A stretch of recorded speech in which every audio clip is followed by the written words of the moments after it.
ലൈംഗിക അധിക്ഷേപം, slut shaming, അശ്ലീല ചിത്രപ്രചരണം, victim blaming, വ്യാജ അപവാദ പ്രചരണം, രൂക്ഷമായ ലൈംഗികവത്കരണം.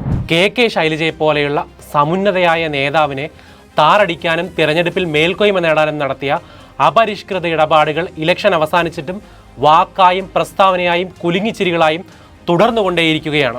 പ്രതിപക്ഷ നേതാവ് വി.ഡി. സതീശൻ ഉദ്ഘാടനം ചെയ്ത UDF പൊതുപരിപാടിയിൽ RMP നേതാവ് ഹരിഹരൻ പരിഹസിച്ചത് ഇങ്ങനെയാണ്: ശൈലജ ടീച്ചറുടെ പോൺ വീഡിയോ ഉണ്ടാക്കിയെന്നാണ് CPMകാർ പറയുന്നത്. ടീച്ചറുടെ പോൺ വീഡിയോ ആരെങ്കിലും ഉണ്ടാക്കുമോ?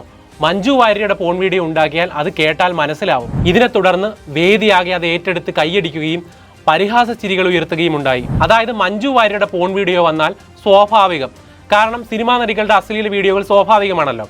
അവരുടെ തല വെട്ടിക്കയറ്റിയാലും മോർഫ് ചെയ്താലും അതൊക്കെ നാട്ടിൽ നടക്കുന്ന കാര്യമാണ് എന്ന അതിലാഘവ പൊതുബോധ്യങ്ങളിൽ നിന്നുമാണ് ഇത്തരം സെൻസർ ചെയ്യേണ്ട തമാശകൾ ഉണ്ടാകുന്നത്. പൊതുരംഗത്ത് പ്രവർത്തിക്കുന്ന സ്ത്രീകളുടെ വിൽപവറും അന്തസ്സും ആത്മവിശ്വാസവും തകർക്കാൻ രാഷ്ട്രീയ കക്ഷികൾ ഉൾപ്പെടെയുള്ള ആണത്തങ്ങൾ സംഘടിതമായി പ്രയോഗിക്കുന്നതാണ് ഇത്തരം അശ്ലീലതകൾ. സ്ത്രീയാണ് മറുഭാഗത്തെങ്കിൽ അവരെ ഒന്ന് ഒബ്ജക്റ്റിഫൈ ചെയ്ത് കളയാം.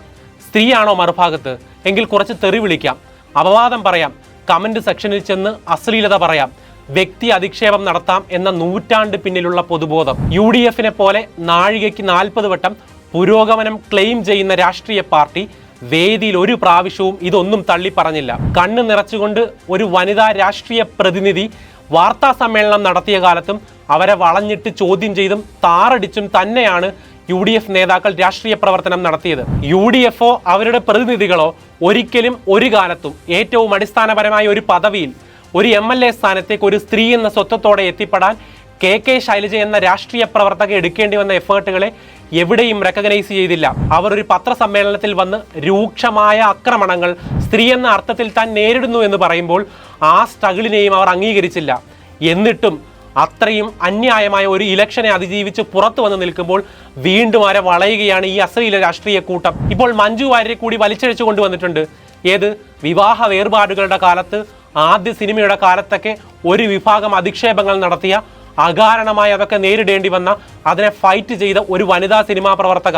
നാഷണൽ ക്രൈം റെക്കോർഡ്സ് ബ്യൂറോയുടെ റിപ്പോർട്ട് പ്രകാരം സ്ത്രീകൾക്കെതിരെ റെക്കോർഡ് ചെയ്യപ്പെട്ട 2597 കുറ്റങ്ങളിൽ 1896 കേസുകളും സെക്ഷലായ കണ്ടന്റുകൾ കൈമാറ്റം ചെയ്യപ്പെട്ടതുമായി ബന്ധപ്പെട്ടതാണ്. ഇതിൽ 701 കേസുകൾ മോർഫിംഗ്, ഫേക്ക് വീഡിയോ നിർമ്മാണം, ബ്ലാക്ക് മെയിലിംഗ് എന്നിങ്ങനെയുള്ളതാണ്.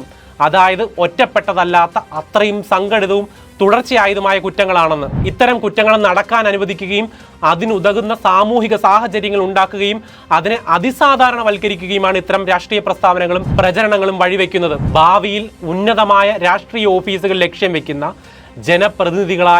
ജനപ്രതിനിധിയാകേണ്ട, നിയമനിർമ്മാണങ്ങളിൽ വഴിത്തിരിവുകൾ ഉണ്ടാക്കേണ്ട രാഷ്ട്രീയ പ്രവർത്തകരാണ് ഇത് ചെയ്യുന്നത് എന്നതാണ് 21-ാം നൂറ്റാണ്ടിൻ്റെ കേരളം കാണുന്ന ഏറ്റവും വലിയ പാരഡോക്സുകൾ.